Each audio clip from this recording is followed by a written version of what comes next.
compatible avec le financement sur fonds publics d'expression d'options engagées. L'État, en d'autres termes, n'est plus tenu d'ignorer les débats d'opinion ni la diversité des convictions. L'État n'a plus comme hier à se protéger d'un cléricalisme militant, et la question est posée de savoir si la société est prête à reconnaître aux religions une fonction sociale et éducative. Une fonction sociale et éducative. S'il admet que les confessions jouent un rôle dans la conscience collective, est-elle prête à leur en donner les moyens? Et donc, on voit après ce propos d'une conception restrictive de la laïcité, d'une neutralité aseptisée, la société est beaucoup plus pluriculturelle qu'avant, des conflits nombreux la traversent et la communication s'y est développée. L'éducation ne consiste-t-elle pas à structurer l'enfant autour de valeurs? Le religieux n'est pas resté à l'écart de ce déplacement de la frontière entre le public et le privé, comme à cette évolution de la notion de laïcité. Autant de raisons pour lui faire place et établir des rapports avec ceux qui le représentent. Des rapports avec ceux qui le représentent. Et puis, les évêques vont dire, en fin de compte, on n'est pas des militants, nous, de la loi de 1905. Pour autant, on peut s'en satisfaire dans la mesure où l'État finance nos propres écoles catholiques. Ben, c'est simple. Financer une fonction sociale avec des fonds publics à l'Église, c'est effectivement une reconnaissance institutionnelle. On n'a pas besoin d'aller plus loin. Et donc, ils savent que là, ils ont gagné la partie et qu'on peut aller plus avant. On peut développer cette histoire de laïcité ouverte auprès des institutions, auprès du pouvoir politique, en gros, pour contourner la non-reconnaissance institutionnelle des religions de l'article 2 de la loi de 1905. Et puis, Valadier, provincial des Jésuites, dans cette revue étude, dans son édito, il dit « Le rapport actuel entre l'Église catholique et l'État dans notre pays », et donc il poursuit, « les bases intellectuelles de la séparation de l'Église et de l'État ont besoin d'être à peu près totalement repensées. Et surtout, comment ne pas voir que l'idée même de laïcité mérite réexamen? L'idée même de laïcité mérite réexamen. Équivaut-elle à une neutralité de l'État? Comment donner contour à la laïcité ?» Avril 84. Comment donner contour à la laïcité?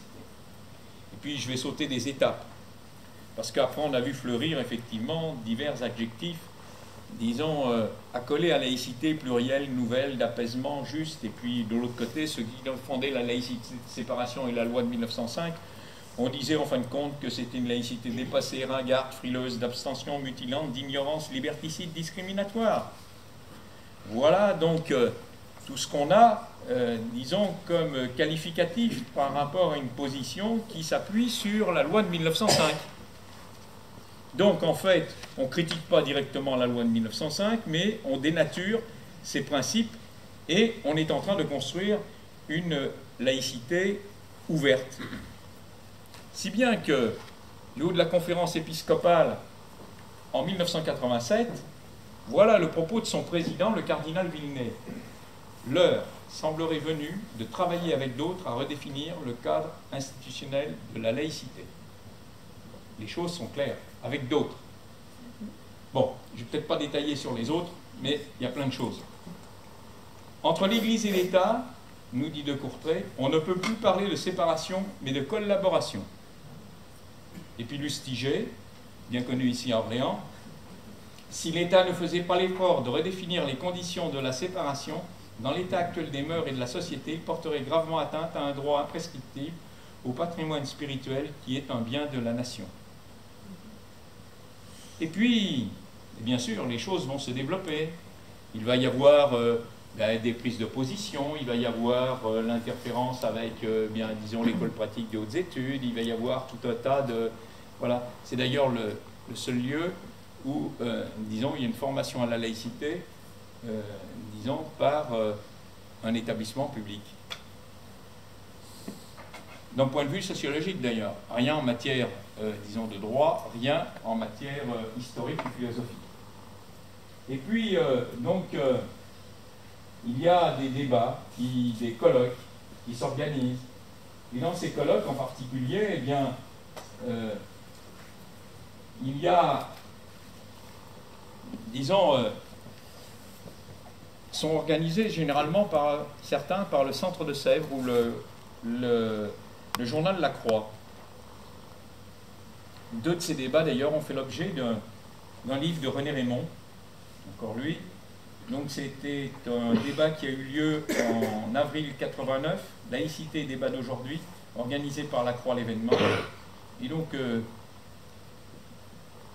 on y a participé en tant qu'organisation syndicale avec certains, donc on a vu les choses de l'intérieur.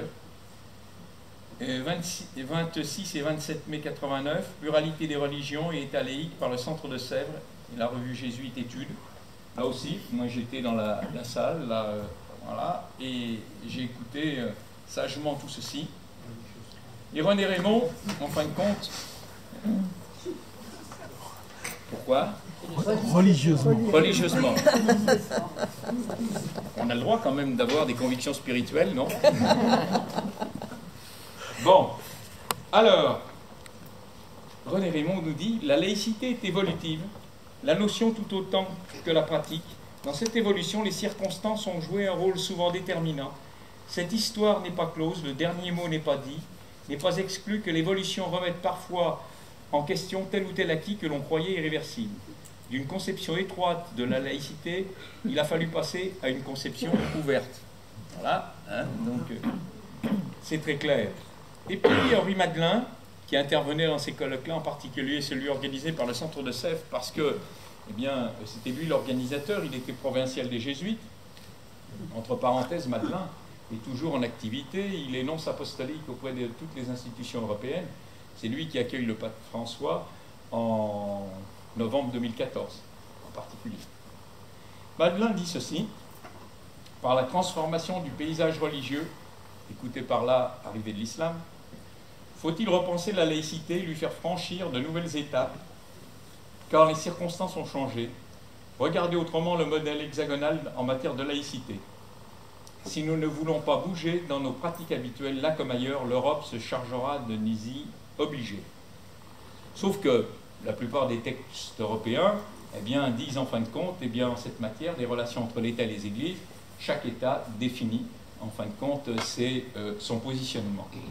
Donc voilà, en fait, ce débat. Et puis, après l'affaire de Creil, lors de la conférence épiscopale de 89, je vous disais tout à l'heure, le débat sur la place de l'islam fait craindre aux évêques la régression de la liberté religieuse, en fait. Parce que pour eux, ils traduisent laïcité égale liberté religieuse exclusivement et pas, ils ne passent pas par le concept de la liberté de conscience. Souvenez-vous d'ailleurs, ces commissions mises en place par Guéant au niveau départemental, commission de la laïcité et de la liberté religieuse. Tout ça n'est pas donc un hasard. Il y aurait plein de choses à dire, mais bon, on y passerait et je pense que je vais vous lasser. Comme la laïcité lasse aujourd'hui beaucoup de monde parce qu'elle devient tellement incompréhensible que je vais peut-être conclure pour qu'on puisse avoir un débat un peu rapidement, mais il y a plein d'autres choses à dire. Et je crois qu'on est là, non pas dans la confusion, mais dans quelque chose qui a été organisé depuis 1946, où se sont inscrits aujourd'hui quelques politiques. Il y en a parce que, bon, par méconnaissance, vraisemblablement. D'autres un peu naïfs aussi par rapport à ça, mais d'autres très complices, vraisemblablement aussi. Donc, je voudrais dire que nous, des DEN, et puis je vais associer bien sûr l'institutrice et l'instituteur,